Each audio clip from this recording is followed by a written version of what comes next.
बच्चों, हम पढ़ रहे थे सीवी रमन। ठीक है, सीवी रमन, इनका पूरा नाम क्या था? चंद्रशेखर वेंकट रमन, जिनका जन्म तमिलनाडु में हुआ था, है ना। तमिलनाडु के तिरुचिरापल्ली नगर में हुआ था, जो मद्रास का ही एक हिस्सा था।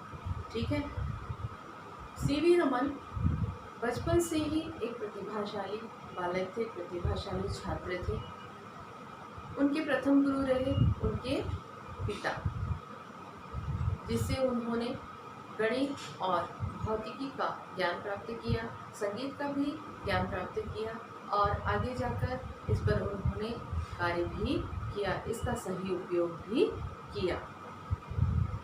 सीवी रमन अपनी पढ़ाई करते हुए उनको जो भौतिकी में रुचि थी, उस रुचि को उन्होंने कभी भी समाप्त होने नहीं दिया। उनके सामने कुछ कठिन परिस्थितियां भी आई, किंतु उससे वे लड़कर आगे बढ़ गए।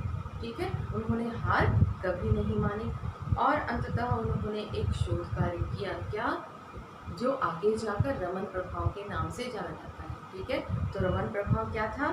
जब किसी एक रंग का प्रकाश, ठीक है, जब किसी एक रंग का प्रकाश किसी द्रव से गुजरता है तो प्रकाश के कण और द्रव के परमाणु एक दूसरे पर क्रिया करते हैं। ठीक है, जब प्रकाश के किरण, ये देखिए, है ना, जब किसी एक रंग का प्रकाश, जब किसी, ये जो प्रकाश जो है ये केवल एक रंग का है। ठीक है, किसी द्रव से गुजरता है तो प्रकाश के कण, ये मान लीजिए ये द्रव है ना, तो द्रव से गुजरता है तो प्रकाश के कण और द्रव के परमाणु, तो प्रकाश के कण, ये प्रकाश के कण हुए और ये द्रव है ना, प्रकाश के कण और द्रव के परमाणु एक दूसरे पर क्रिया करते हैं, यहाँ पर बिखर जाते हैं। जब ये प्रकाश के कण द्रव से टकराता है, द्रव या वो या ठोस हो, इससे जब टकराता है तो यहाँ पर जो है वो कण बिखर जाते हैं और फिर बाहर निकलते हैं। तो बाहर जब निकलते हैं, है ना, तो प्रकाश किरण का रंग आने वाली किरण से भिन्न होता है। बाहर निकलने वाली यह किरण आने वाली किरण की तुलना में ऊंचे और नीचे दोनों स्तरों की ऊर्जा की ओर मुड़ती है। ठीक है, यहाँ पर जब ये प्रकाश जो किरण है वह द्रव से गुजारा जाता है तो यहाँ पर क्रिया करते हैं, क्रिया करने के बाद वह बिखर जाते हैं। बिखरने के बाद जब बाहर निकलते हैं तो इनकी जो ऊर्जा का स्तर होता है वो कम ज़्यादा होती, कुछ की जो ऊर्जा होती है अधिक होती है, कुछ की कम होती है, कुछ जो है इसी के समान दिखती है और कुछ जो है उससे अलग, बिल्कुल भिन्न भिन्न होती है। ठीक है, तो यही है रमन प्रभाव। ठीक है, रमन प्रभाव के लिए सीवी रमन को नोबेल पुरस्कार मिला और वह मिला कब? 10 दिसंबर सन 1930 को इन्हें नोबेल पुरस्कार से सम्मानित किया गया। ठीक है, नोबेल पुरस्कार प्राप्त करने के पश्चात इन सीवी रमन पर ऐसा लगा कि पुरस्कारों की झड़ी लग गई है। ठीक, आगे देखिए उन्होंने क्या क्या किया। उन्होंने एक्सरे, डिफ्रैक्शन और अपने प्रिय विषय प्रकाश एवं पदार्थ के बीच अंतर संबंधों का काम भी उन्होंने प्रारंभ किया। ठीक है, रमन की विज्ञान के प्रचार प्रसार में गहरी रुचि थी। वे एक ओजस्वी वक्ता थे और उन्होंने विज्ञान के भिन्न भिन्न विषयों पर अनेक भाषण दिए। ठीक है, विज्ञान में उनको बहुत अधिक रुचि थी और वे एक बहुत अच्छे वक्ता भी थे।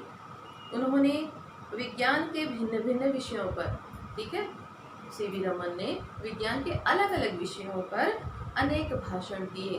ठीक है, लोगों को बताया कि क्या होता है।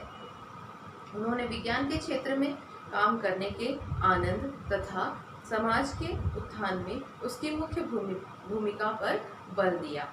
ठीक है, उन्होंने जब भी कुछ बोला किसी के सामने तो विज्ञान के विषय में बोला और विज्ञान जो है समाज के उत्थान के लिए कितना जरूरी है इस बात को भी उन्होंने वहाँ पर साबित किया। अपने लोकप्रिय व्याख्यानों में वे गुण विषयों को सरल और अत्यंत रोचक रूप में प्रस्तुत करते थे। जब वे व्याख्यान देते थे, जब वे भाषण देते थे, जब कुछ बोलते थे, तो विज्ञान के जो गूढ़ रहस्य हैं उसको आसान और सरल भाषा में समझाने का प्रयास करते थे, जिसे वे प्रदर्शन करते थे।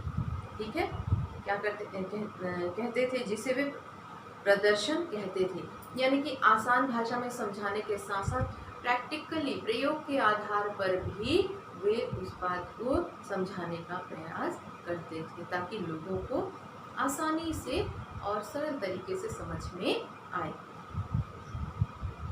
वे दर्शक को मंत्रमुग्ध कर देते थे, और इस तरह से जब भी व्याख्यान वगैरह चलता था, जब भी उनका कार्यक्रम चलता था, तो लोग मंत्रमुग्ध हो जाते थे उनकी बातों को सुनकर, उनके कार्य को देखकर। अपने व्याख्यान में वे अक्सर कोई जीवंत वैज्ञानिक प्रयोग करके दिखाते थे। ठीक है, जब भी उनका कहीं व्याख्यान होता तो कोई ना कोई जब प्रयोग है विज्ञान का, कोई भी जब कोई बात छिड़ती तो उसमें वे प्रयोग करके दिखाते थे। कोई भी व्याख्यान दिखाते तो उसको सामने प्रयोग करके दिखाते थे कि यह ऐसा होता है।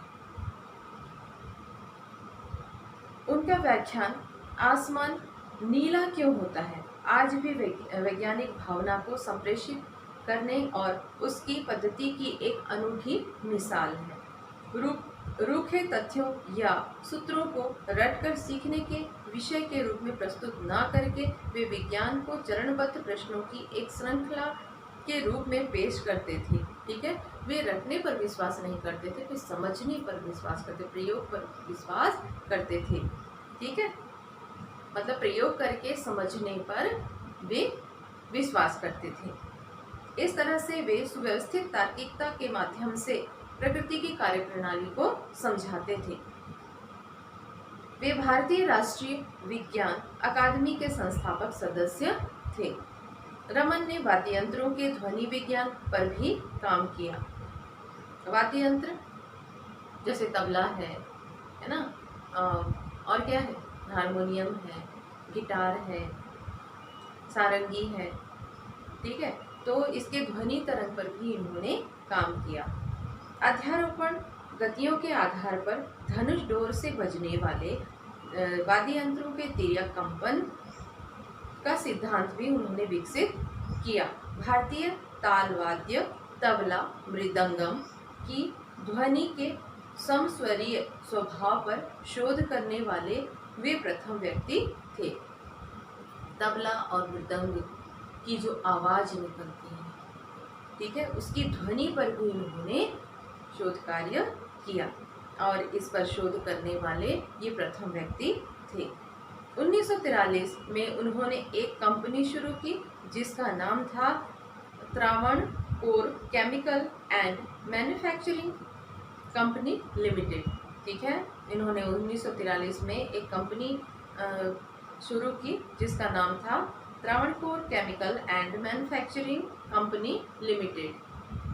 1948 में सेवानिवृत्ति से पहले रमन ने बेंगलोर में खुद अपने शोध संस्थान रमन शोध संस्थान की स्थापना की। इस संस्थान की विशेषता यह थी कि उसकी स्थापना के लिए सारी पूंजी व्यक्तिगत दाताओं से आई।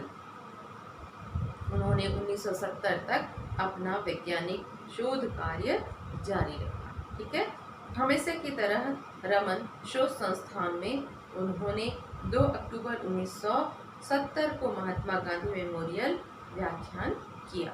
जैसे हमेशा व्याख्यान देते थे उसी तरह उन्होंने 2 अक्टूबर 1970 को महात्मा गांधी मेमोरियल में भी व्याख्यान किया था।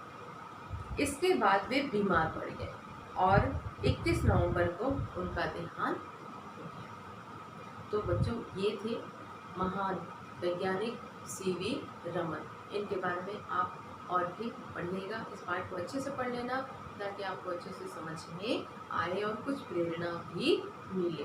ठीक है, और ध्यान रखना होमवर्क को ईमानदारी से करना।